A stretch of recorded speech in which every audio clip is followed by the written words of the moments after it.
Hey there and welcome to MMGN's Evidence and Interrogation Guide for LA Noire.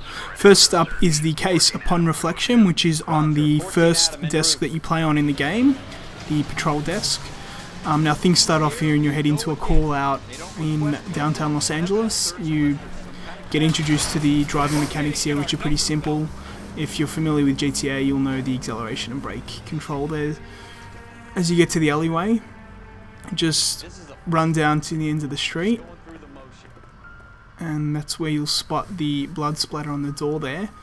So you use R to sprint, and obviously the sprint runs out. So there's the first clue, which is the blood stain. The first of two clues along with the gun. Don't get all deep on me, Phelps. Ralph, there's something on the rooftop. How the hell did you see that? Two tones signify a clue that you haven't found yet, and one tone signifies a clue you've already come across. So you'll have to find a way to get up to the roof to get the gun, and the gun's placed there. Now when you pick up the gun, you'll have to look further, you'll have to examine it with the A on Xbox or the X on PlayStation controller, and you'll get the brand of the gun there, and you have to examine it further to see that 2 rounds have been shot. 2 rounds fired. And instead of dropping it down a drain, our shooter hoists it up here. Interesting guy. Once you put the gun down, head back down towards your partner.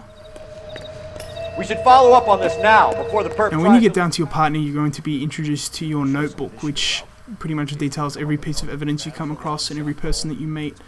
And it also acts as the game's map. Sure. There's a place a couple of blocks from here. So we'll open up there. So people, so persons of interest, all your clues are listed in the clue section. Locations are where obviously places of interest. Now intuition is something I'll detail later in this guide, but it lets you unlock special features which can help you out. So we need to go to the gun store here, so you can set that as your destination, and that will appear on the hub map. Now when you get to a car, you can hold down the Y or the triangle button, and if you've got a place selected as a designated place on your map, your partner will drive you there. So they've arrived at the gun shop. Any door with a gold handle can be opened.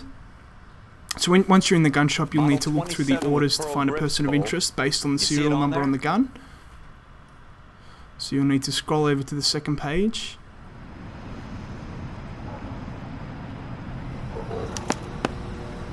We're in luck. Errol Schroeder, 203 South Glass Street. You get the address, and you'll need to set that on your map via your notebook.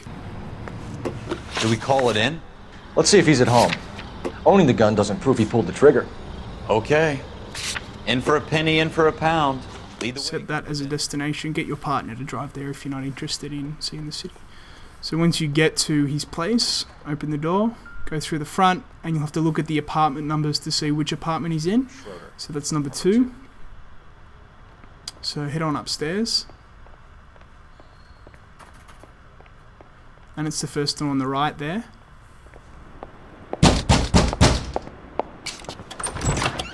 What do you guys want? I'm Officer Cole Phelps. This is Officer Dunn. Now the suspect will open the door, and after a bit of chatter, a fight scene will break out. Now the fight controls are pretty basic. You use X to punch, R to get into a stance, and if you use the square button you can block and counter attack whenever they throw punches at you, which is a pretty simple system. It works well. Keep an eye on So once that's done and he's knocked out, you'll have to investigate his house, and you'll find a notebook in his dresser which you'll have to examine, and you'll have to turn the pages there. List of names and a series of numbers. Floyd Rose's name is in this book. And that's the case solved. That's the Upon Reflection case on the Parol Desk in LA Noire. Be sure to check back at mmgn.com for future LA Noire walkthroughs.